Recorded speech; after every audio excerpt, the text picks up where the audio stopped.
आज class 10th का संस्कृत एकादशा पाठ व्यर्थ पथिक कथा पाठ आप लोग के पास लेकर के आए हैं, जो क्लास 10th में पढ़ने वाले विद्यार्थियों के लिए बहुत महत्वपूर्ण है। तो चलिए देखते हैं आपका पाठ क्या है। तो सबसे पहले आपको हम ये बता देना चाहते हैं कि अगर आप मेरे वीडियो का नए व्यूअर्स हैं तो सबसे पहले मेरे चैनल को सब्सक्राइब करें और घंटी को दबा दें, जिससे आने वाले हर एक नए वीडियो आपके पास सबसे पहले पहुंचे। तो वीडियो को लास्ट तक देखिएगा, इसमें वस्तुनिष्ठ प्रश्न उत्तर भी बताया जाएगा। तो चलिए देखते हैं आपका पाठ क्या है। पाठ को शुरू करते हैं। तो आपका पाठ है व्यर्थ पथिक कथा, बाघ और पथिक की कहानी है। तो सबसे पहले हम पाठ परिचय का थोड़ा सा जान जाते हैं कि पाठ परिचय क्या है। तो कहा जाता है इस पाठ में कि यह कथा नारायण पंडित रचित प्रसिद्ध नीति कथा ग्रंथ हितोपदेश के प्रथम भाग मित्र लाभ से संकलित है। इस कथा में लोभभीष्ट व्यक्ति की दुर्दशा का निरूपण है। आज के समाज में छलछद का वातावरण विद्यमान है, जहां अल्प वस्तु के लोभ से आकृष्ट होकर प्राण और सम्मान से वंचित हो जाते हैं। यह उपदेश इस कथा से मिलता है कि वंचकों के चक्कर में ना पड़े। इस पाठ में कहा जाता है, सबसे पहले हम बोले थे कि आपका वस्तुनिष्ठ प्रश्नोत्तर भी हम लेकर के साथ चलेंगे। तो सबसे पहले आपको ये जानकारी हो जाना चाहिए कि व्यर्थ पथिक कथा के रचनाकार कौन है, तो नारायण पंडित है। व्यर्थ पथिक कथा के रचनाकार कौन है, नारायण पंडित है।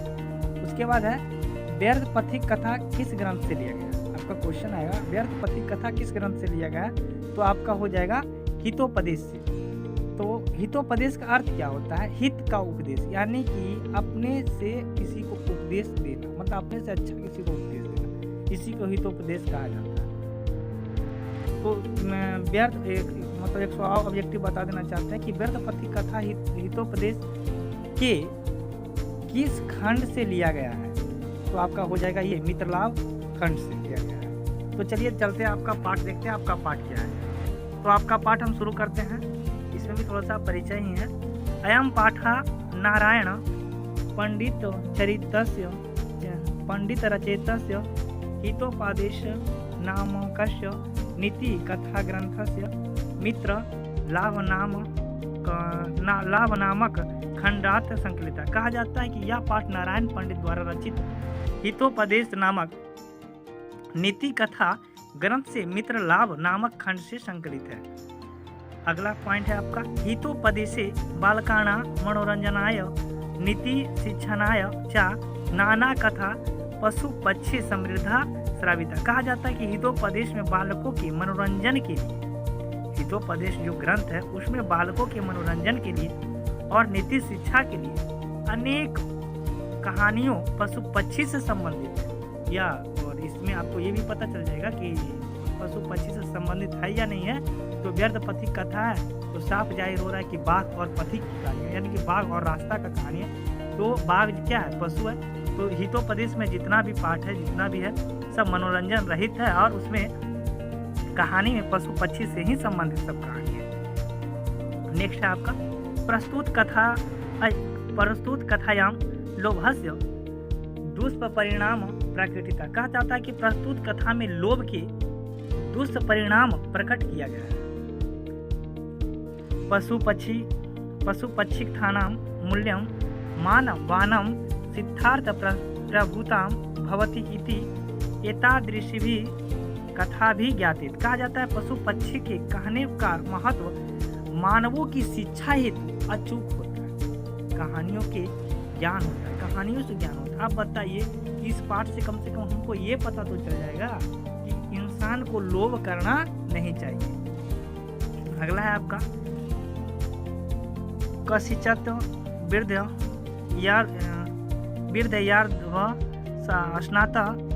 स्नातः कुश हस्त सरसरिते ब्रूते भो पंथा इदम सुवर्ण कंगणम गृहात। कहा जाता है कि कोई बूढ़ा बाघ स्नान कर कुश हाथ में लेकर तालाब के किनारे बोल रहा था कि ओ राही यह सोने का कंगन ग्रहण कर। कहा जाता है कि कोई तालाब था, उसके किनारे एक बूढ़ा बाघ स्नान कर करके कह रहा था, जो रास्ता, पथिक का अर्थ होता है रास्ता, पथिक का अर्थ क्या होता है रास्ता, तो रास्ता से जो भी लोग गुजर रहा था उसको कह रहा था कि ओ राही ओ राही ओ राही ओ राही, यह सोने का कंगन को क्या कर लो, ग्रहण कर लो। ततो लोभ तिष्ठेने केन चित्पान्थे नालोचितं भाग्ये नैतत् संभव भवति किंचित वस्यमानात्मा संदेहसे प्रविनिते विधेयता। कहा जाता है इसके बाद लोभ के से आकृष्ट होकर किसी राही के द्वारा सोचा गया भाग से ऐसा मिलता। कोई राही पार हो रहा था, उन्होंने सोचा कि जो कंगन बूढ़ा बाघ दे रहा है या किसी को भाग से ही प्राप्त होता है, किंतु यहाँ आत्मा संदेह है, किंतु उसका मन में एक संदेह था। आत्मा संदेह की स्थिति के कार्य नहीं करना चाहिए, यानी कि कोई भी अगर संदेह, डर, भय रहे तो कोई भी काम को नहीं करना चाहिए। आगे है आपका अनिष्टा दिष्ट लाभे अपि न गति जिर्याते शुभ यथार्थे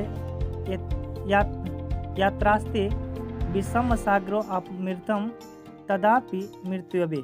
कहा जाता है जहाँ अमंगल की आशंका होती है वहाँ जाने से व्यक्ति को परहेज करना चाहिए। लाभ वहीं होता है जहाँ अनुकूल परिवेश होता है, क्योंकि विष युक्त अमृत पीने से भी मृत्यु हो पाती है, मृत्यु प्राप्त हो जाता है। आप बताइए किसी को क्षमता खाने का अगर 2 रोटी है, अगर उसको 5 रोटी आप खिला दीजिएगा तो बताइए कि मतलब उससे जान तो बच सकता था, लेकिन अधिक खाने से उसका मृत्यु भी हो सकता है।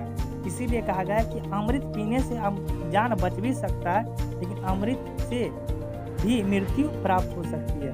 अगर विष युक्त अमृत आपको पिला दिया जाए, ज़्यादा से ज़्यादा पिला दिया जाए, विष युक्त अमृत को पिला दिया जाए तो आपको मृत्यु हो सकता है। आगे है आपका किंतु सर्वत्रार्थार्जेन प्रवृत्ति संदेह एव तनिरूपयामि तत्वत प्रकाशामृते कुत्र तब कंकणम। कहा जाता है लेकिन हर जगह धन प्राप्ति की इच्छा करना अच्छा नहीं। कह रहा है कि लेकिन हर जगह पर धन की प्राप्ति की इच्छा करना अच्छा नहीं होता है, इसलिए तब तक विचार लेता हूँ। सुनकर कहता है कहाँ मैं तुम्हारा कंगन। मतलब आदमी जो था, रास्ता जो जा रहा था, पथिक जो था, वह सोच रहा है कि सुनकर कहता है कहाँ मैं और तुम्हारा कंगन। मतलब कि मैं आदमी हूँ और तुम बाघ हो, अगर मैं आपके पास आऊँगा तो आप मुझे क्या कीजिएगा, खा जाइएगा। इसलिए वो डर रहा है, वह संदेह से उसके पास नहीं जा रहा है। व्यर्धो हस्तम पर्याश्रय दर्शती, मतलब बाघ हाथ फैलाकर दिखा देता है कि देखिए मेरे पास क्या है, कंगन है। वो बार बार प्रयास में लगा हुआ है। पंथो आबदत कथम मारात्मा के विश्वासा। पथिक ने पूछा तुम हिंसक पर हम कैसे विश्वास किया जाए, मतलब तुम हिंसक पर कैसे विश्वास किया जाए, हम बताएं अभी कि मतलब वो बात का यह आदमी था तो सोच रहा है कि हम आप पे किस तरह से विश्वास करें। व्यर्थ उवाच रीनु रे परपंथा प्रागेव यौवन दशा याम त्रि दुर्वेत आशम। कहा जाता है बाघ ने कहा कि हे पथिक सुनो, पहले युवावस्था यानी कि पहले जवान में मैं अत्यंत दुराचारी था। मतलब जब मैं युवा अवस्था में था तो हम बहुत बड़ा दुराचारी थे। अनेक गोमानुसानम वृद्धामेन पुत्र मृत दशाच्य वंशहीनस्य चाहम। कहा जाता है कि अनेक गायों तथा मनुष्यों के मारने से मेरे पुत्र और पत्नी की मृत्यु हो गई है और मैं वंशहीन हो गया हूँ। बाघ कह रहा है रास्ते यानी कि पथिक को, हे पथिक हम पर तुम विश्वास करो और मेरे पास आओ। तो उसने बोला कि आप पर हम विश्वास कैसे करें, तो वो बोल रहा है, बाघ बोल रहा है कि अनेक गायों तथा मनुष्यों के मारने से मेरा पुत्र और पत्नी की क्या हो गई है, मृत्यु हो गई है और मैं वंशहीन हो गया। ततम केन चिद्दा मिर्केणा हमा दृष्टा दान धर्मांतिकम चरतु भवान। कहा जाता है इसके बाद किसी धर्मात्मा ने मुझे उपदेश दिया कि आप दान और धर्म आदि करें। तदुपदेशा दीदानिमहम अष्टानशीलो दाता वृद्धो गतित न खादंतो कथम न विश्वास भूमिया माया च धर्मा स प्रायण धीतानि श्रृणु। कहा जाता उसके उपदेश से मैं इस समय स्नानशील दानी हूँ तथा बूढ़ा और दंत विहीन हूँ। मतलब बात कह रहा है कि हम बूढ़ा और दंत विहीन, यानी कि मेरे पास दांत भी नहीं है, फिर कैसे विश्वास के पात्र मैं नहीं हूँ। मेरे द्वारा धर्मशास्त्र की पढ़ा गया सुनो। मतलब बता रहा है कि हमको कोई धर्मात्मा बोला है कि आप क्या कीजिए, धन को दान कीजिए, इससे आपको धर्म और यश की प्राप्ति होगा। इसीलिए हम यहाँ पे बैठे हुए हैं। देखिए किस तरह से मतलब पथिक को बाघ झांसा में ला रहा है। आगे है दरिद्रांध्र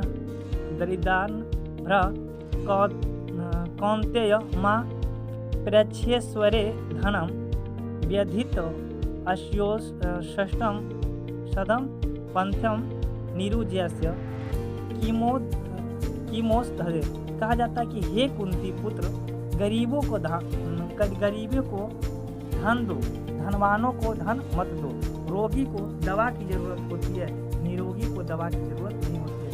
कहा जाता है जिसको दवा की जरूरत है उसी को दवा दिया जाता है, अन्यथा कि निरोगी को दिया जाता है।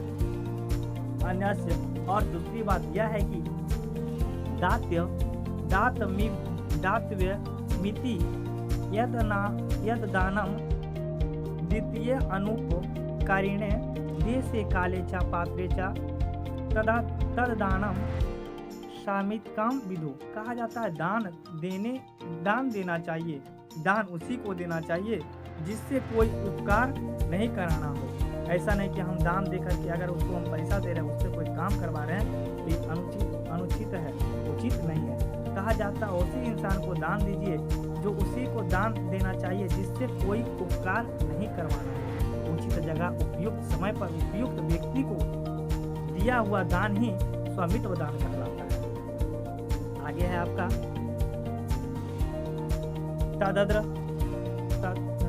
तदत्र सरसी स्नात्वा सुवर्ण कंगणम गृहाण।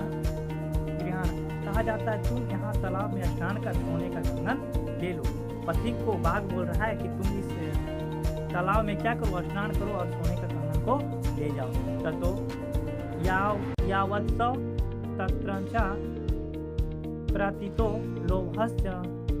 लोभस्त्रसरा स्नात्वं प्रविशन्ति तावन्म हाम पंके निमग्न पालायुतु मच्छमा। कहा जाता है उसके बाद उसी की बातों पर विश्वास कर यूं ही वह लोभ से तालाब में स्नान करने के लिए प्रविष्ट हुआ, यानी कि गुस्सा त्यों ही गहरे कीचड़ में हुआ डूब गया और भागने में असमर्थ हो गया। मतलब उसको बोला बाघ कि आओ और इस तालाब में स्नान कर लो, स्नान आदि कर करके मेरे पास आओ और सोने का कंगन को क्या करो, ले करके जाओ। इतना जब बात पथिक सुना तो ज्यों ही लोभ के कारण तालाब में स्नान करने के लिए प्रविष्ट हुआ, यानी कि गुस्सा, त्यों ही कचड़े में डूब गया और भागने से असमर्थ हो गया। यानी कि जो वहाँ पर दलदल था उसमें क्या हो गया, पथिक फंस गया। पाके प्रंदित दृष्टवा वृद्धियो अवदत अहम महापांके पतितासी अत सत्वा महामृत्युथा प्यामी। कहा जाता है उसके कीचड़ में फंसा देखकर बाघ बोला, अरे अरे तुम गहरे कीचड़ में फंस गए हो, इसलिए मैं तुमको निकाल देता हूँ। उसके बाद इत्युक्त्वा शनैः रूप्या गम्य तेन वृद्धेन घृतां सा पंथो चिंतनात्।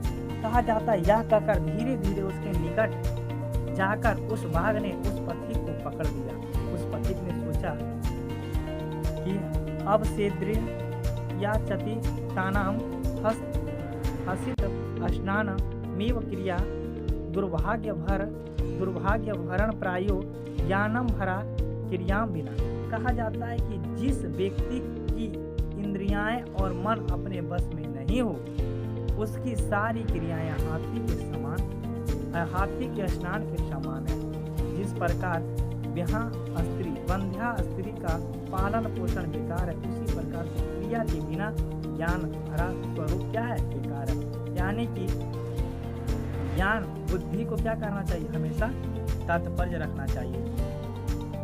अगला लाइन है आपका, इति चिंतयानेन वाशव वृद्धायेन व्यापदितम ख्यादितस्य अत्र पूज्यते। ऐसा सोचते हुए पथिक बाघ से पकड़ा गया और खाया गया, इसलिए कहा जाता है कंकनस्य तु लोभने मंगना पके सुसुदृशते सुदु अस्तरे वृद्धाव्यधेन संप्रातः पथिकश्चा मृत्यु यथा।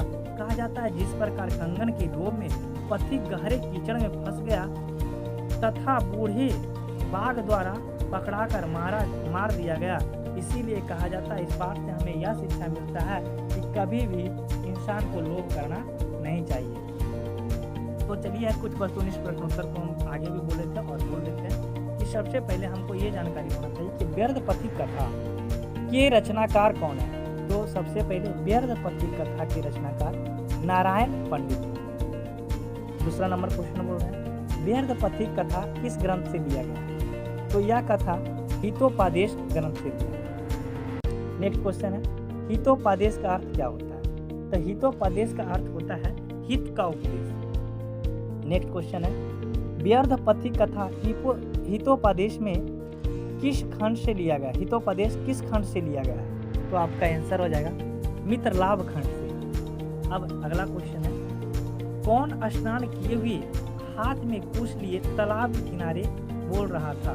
तो आपका इसमें आंसर हो जाएगा व्यर्थ यानी कि बाघ। व्यर्थ के हाथ में क्या था? तो आप जानते हैं सुवर्ण कंगन, यानी कि बाघ का हाथ में क्या था? सोने का कंगन था। अगला क्वेश्चन है पथिक को किसने मारा था? तो आप जानते हैं बाघ ने मारा था, व्यर्थ ने।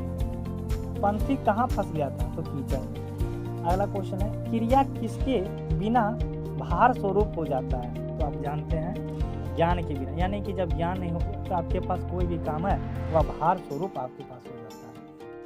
अगला क्वेश्चन है व्यर्थ पथिक कथा से क्या दुष्प्रभाव प्रकट हो जाता है?